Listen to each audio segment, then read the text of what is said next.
Malam Senin, malam Selasa, malam Rabu, malam Kamis, malam Jumat, malam Sabtu, sisa 6 malam lagi. Mudah-mudahan panjang umur insyaallah. Ada malam nisfu Sya'ban adalah malam yang istimewa. Malam yang mana Allah bagikan segala pembagian takdir dan keputusannya, itu di malam nisfu Sya'ban. Malam yang mana di sana Allah Subhanahu wa taala mengabulkan segala doa dan permintaan kita. Dari terbenam matahari sampai terbit fajar, doa kita diijabah. Terserah mau minta apa. Kira-kira kita mau minta apa di malam tersebut? Jangan kebanyakan minta dunia, Bu. Jangan kebanyakan minta dunia. Dunia ini cukup kita selamat aja dah, udah selesai, cukup. Jangan terlalu banyak minta dunia. Walau bagaimanapun kita hidup di dunia, suatu saat kita akan meninggalkan dunia tersebut. Abdullah bin Mas'ud mengatakan, tidak ada manusia yang hidup di dunia ini melainkan statusnya adalah tamu.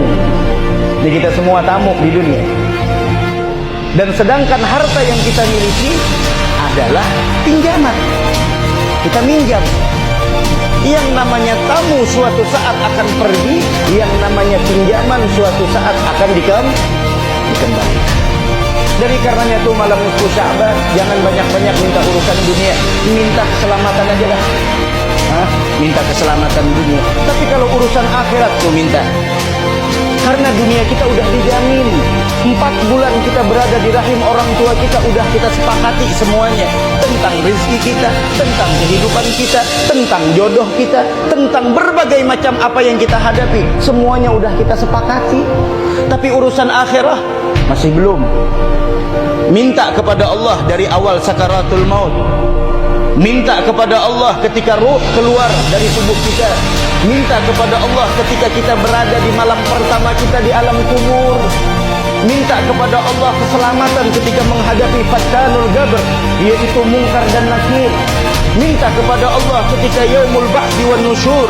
Minta kepada Allah keselamatan ketika kita dibangkitkan dari kubur kita, dihalau ke padang mahsyar, kemudian dipanggil satu persatu.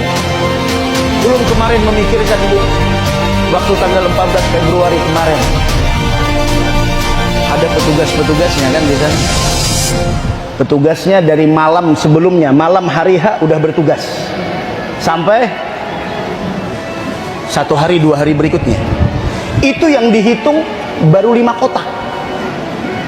Yang dihitung baru 5 kotak.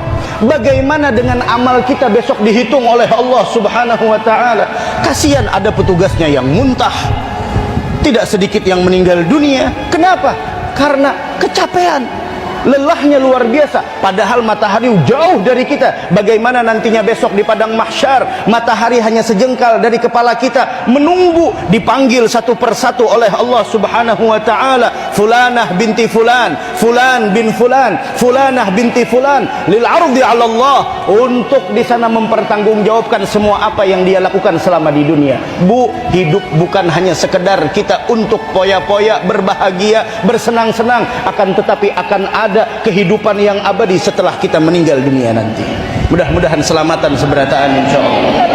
Tuh yang kita pikirkan itu. Baru kemarin, baru 1 hari 2 hari yang dihitung, baru suara orang lain. Bagaimana apa yang kita lakukan dari akil balik 15 tahun sampai saat ini 35 tahun kita, 25 tahun kita, 50 tahun kita. Bagaimana pertanggungjawaban di hadapan Allah? Itu minta di malam nisfu Sya'ban. Minta ketika melintasi sirat, minta ketika datang ke telaganya Nabi Muhammad, dan minta sebagaimana Allah kumpulkan kita dengan keluarga kita, semoga besok jangan dipisahkan di dalam surga oleh Allah Subhanahu wa taala. Begitu, itu yang diminta. Dari karenanya kita dianjurkan baca Yasin oleh ulama kita pada malam tersebut. Minta panjang umur, panjang umurnya dalam taat ibadah, bukan panjang umur semakin ngejar dunia. Bukan panjang umur malah makin, ya Allah, makin jauh dari majlis, malah makin jauh dengan Al-Quran, makin jauh dengan sholawat, makin jauh dengan jejak langkah wanita-wanita mulia. Itu umur tidak berkah. Tahu umur yang berkah apa? Kita makin dekat dengan kewajiban, makin dekat dengan sunnah yang dianjurkan oleh Nabi Muhammad Sayyidil Aqwan, makin dekat dengan perjalanan hidup orang-orang mulia, makin dekat dengan majalis, makin dekat dengan sholawat, makin dekat dengan Al-Quran. Itu umur yang berkah.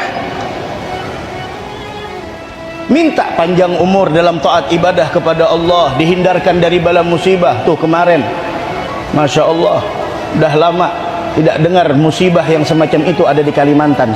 Sejauh ini Masya Allah, ulun rasakan tidak ada musibah alam getaran atau gempa.